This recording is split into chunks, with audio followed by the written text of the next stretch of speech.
Hello, जय हिंद साथियों। कैसे हो? उम्मीद करता हूँ अच्छे होंगे और अपनी तैयारी को बरकरार रख रहे होंगे। आज अपन बात करने वाले हैं जेल प्रहरी भर्ती के बारे में। तो आपको पता है कि ये जेल प्रहरी का जो एग्ज़ाम है वो कल होने वाला है, यानी कि 12 तारीख को आपको जेल प्रहरी का एग्ज़ाम होने वाला है। तो उसमें आपको क्या गलती नहीं करनी है, कैसे क्या पेपर अटेंड करना है, क्या कट ऑफ रहेगी, उन सभी के बारे में अपन बात करने वाले हैं। तो अभी तक मेरे चैनल पर आप नए हो तो चैनल को सब्सक्राइब कर दीजिए, ताकि जेल प्रहरी और राजस्थान पुलिस की जो आगामी भर्ती है उस सभी के बारे में आपको जो भी अपडेट हो और कैसे तैयारी करनी है, हमारा कैसा हुआ और कैसे सिलेक्शन हुआ, उस सभी के बारे में अपन बात करेंगे। तो साथियों, आपको पता है कि जेल प्रहरी का जो एग्ज़ाम होने वाला है उसमें आपको क्या गलती नहीं करनी है और नेगेटिव मार्किंग से कैसे बचें, उन सभी के बारे में अपन बात करेंगे। तो जैसा कि आपको पता है कि जेल प्रहरी का जो एग्ज़ाम है वो 400 नंबर का होने वाला है, यानी कि 100 क्वेश्चन आएंगे और एक क्वेश्चन 4 नंबर का रहने वाला है। तो साथियों, आपको किस तरह से आपको पेपर अटेंड करना है और क्या गलती नहीं करनी है जिससे आपको ज़्यादा से ज़्यादा आप नेगेटिव मार्किंग से बच सके।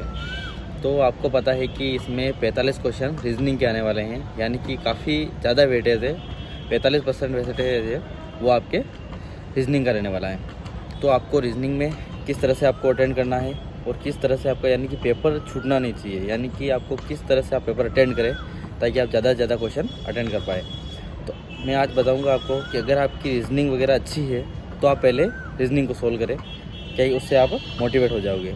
अगर आपकी रीजनिंग में थोड़ा वीक है तो आप उसमें पहले आप जीके का अटेंड करें, क्योंकि जीके में जो आपका वेटेज है वो काफ़ी कम है। लेकिन अगर आप जीके आपका अच्छा है तो उसमें आप क्या कम टाइम में अटेंड कर लोगे, उसके बाद में आपको आराम से टाइम मिलेगा जिसमें आप रीजनिंग वगैरह आराम से सोल्व कर पाओगे।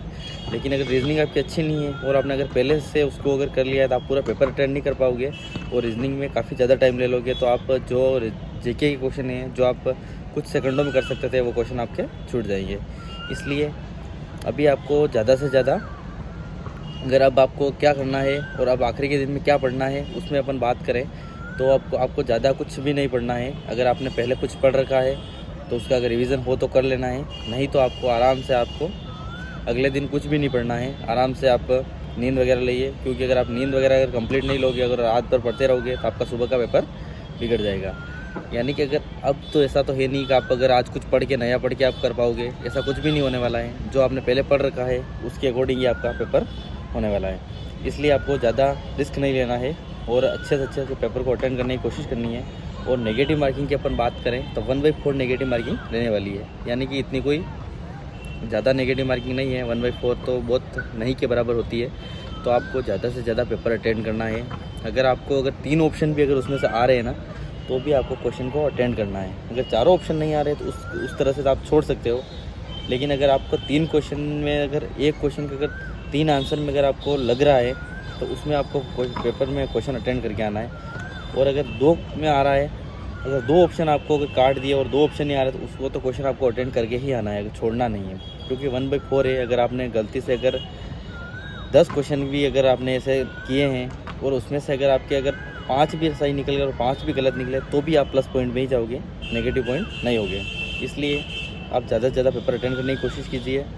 और अगर आपको लास्ट के दिन में यही करना है कि अगर आपने कुछ पहले पढ़ रखा है तो रिवीजन करने का टाइम मिले तो रिवीजन कीजिए, बाकी अन्यथा आप ज़्यादा कुछ मत पढ़िए। और जो आपने अगर कोई करंट अफेयर का है, अगर आपने कुछ लाए हो तो करंट अफेयर आप चाहे तो रिवीजन कर सकते हो। लेकिन आपको ज़्यादा लोड नहीं लेना है, फ्री माइंड जाके आपको पेपर देना है। क्योंकि जितने आप फ्री माइंड जाओगे उतना आप पेपर अच्छे से अटेंड कर पाओगे। इसलिए ज़्यादा कोई रिस्क लेने की ज़रूरत नहीं है। पेपर इजी आने वाला है, इतना कोई हार्ड पेपर नहीं आएगा। इसलिए अच्छे से अच्छे पेपर दीजिए और आइए। और आगे जो भर्ती आ गई है राजस्थान पुलिस की, बहुत बड़ी भर्ती, 10,000 पोस्टें आई है, उसके लिए तैयारी में हमारे साथ जुड़िए। कैसे क्या तैयारी करनी है, हमारा सिलेक्शन कैसे हुआ और कैसे नहीं हुआ, और आपको क्या पढ़ना है क्या छोड़ना है, उस सभी के बारे में अपन बात करने वाले हैं। इसलिए जेल प्रहरी में जाने वाले सभी साथियों को मेरी ओर से हार्दिक शुभकामनाएं। जय हिंद, जय भारत।